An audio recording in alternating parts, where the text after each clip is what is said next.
Hey everyone, welcome back to Recursive Bytes. Today we're covering a Python essential, data types. Whether you're just starting or need a quick refresher, this video will walk you through all the core types in a simple way. Let's get started. So first we have integers and floats. Python has numbers, and two common types are integers and floats. Integers are whole numbers like 5, and floats are decimal numbers like 3.14.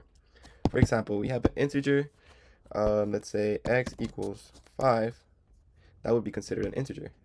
Simple as that. For float, we have you can do z or y equals 3.14, and that would be considered a float. So anything with decimal is considered a float. Anything like a whole number is considered an integer. Now let's move on to strings. So strings store text. They're surrounded by quotes and can contain letters, numbers, and symbols. So we have the variable name. We assign it a string, Chris. So this would be considered a string. You can also do the greeting. You can do hello world, and that's also a string. The thing about Python is that you can do strings in double quotes, or you can do single quotes. These are exactly the same for strings. So doing greetings, I'm gonna do greetings with the single quotes would be the same thing as doing it with double quotes. So we have these two, which are essentially the same thing. So now let's move on to booleans. Booleans are just true or false.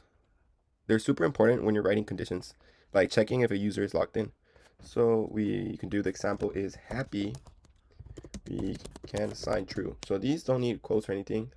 Just make sure that the T for true is capital, and for false, make sure that the F is capital. Because if you do lowercase f, it's nothing.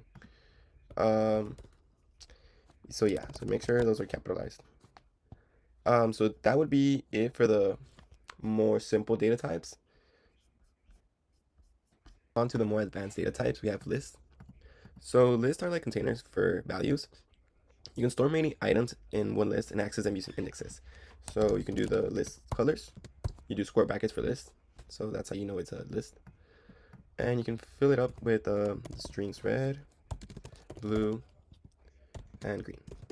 So this would be a list. You can also add integers. You can also add floats.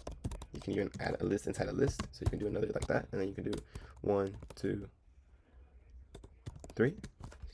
And you can even add dictionaries, but that's these are more advanced topics. For now, we're gonna stay with the first 3 strings. So, so index 0 would be red, index 1 is blue, and index 2 is green. So Python lists start at index 0. So what I mean is colors 0. This would give you red. If you do index 1, it would give you blue, and then green, and so on. So yeah, if you want to see this in action, you do print, and then you do the terminal, and you run Python 3 in my case because it's a new version, and name of the file. So Python 3, name of file, which is up here as well, and you press enter, and you get green. So 0, 1, 2. If you want index 1 is blue in this case. So, and then index 0.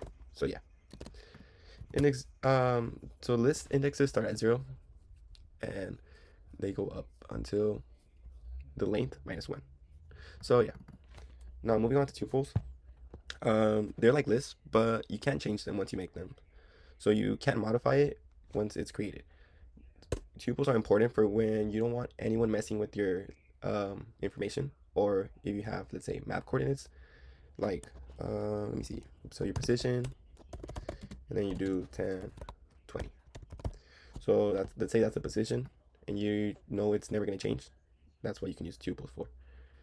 And that's pretty much it. They're straightforward. You use parentheses for tuples in this case. So yeah. So now moving on to dictionaries. Dictionaries are really important for Python.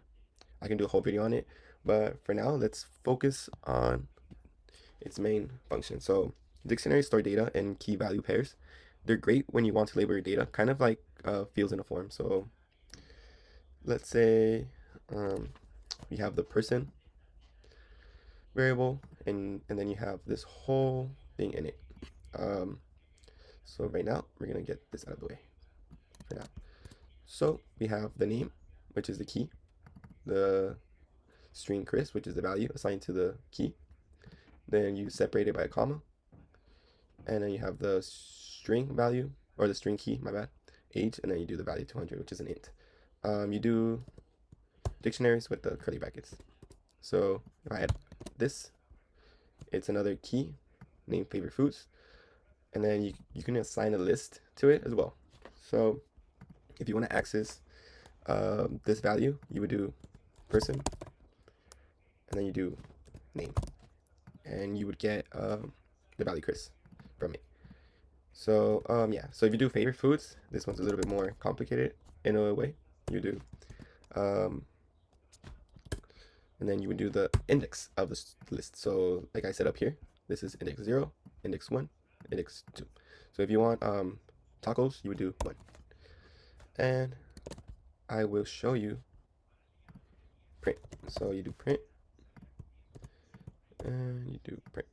So if I do this, save it, and I run it, I would get so it's more clear. My bad. I would get Chris and tacos. So Chris would be from your key name. You get the dictionary, then there you go. And then for the tacos, you do the index, then you do the key, which is favorite foods, and you do the person, which is dictionary. So yeah, pretty much it. And then these are pretty much just commenting out anything you write. So it doesn't run it. So now we move on to the NoneType. So none means no value at all, pretty much. It's useful when a variable is waiting for data or hasn't been set yet. So it's pretty much like you do this, and then you do capital N, and then that's pretty much it.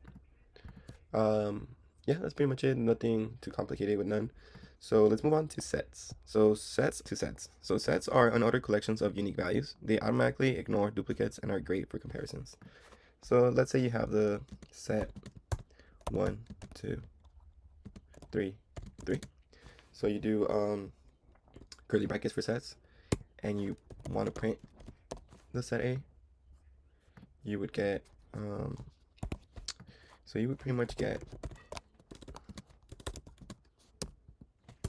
1, 2, 3. So it doesn't include the duplicates. So let's say you do 1 to it, you run it again, you still get 1, 2, 3. You can do operations on it. So let's say we have 1, 1, 2, 3, and then you have set B, which is 1, 3,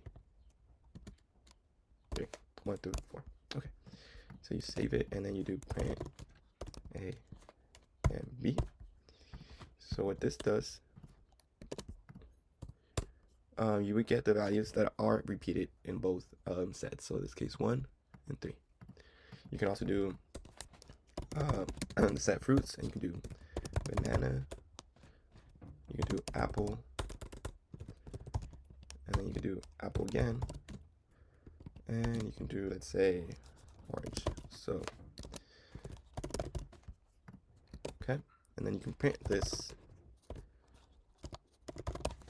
and you're gonna get only the values that aren't repeated. So apple is repeated twice, you only get it once. Orange, banana. Okay, so that's how sets pretty much work.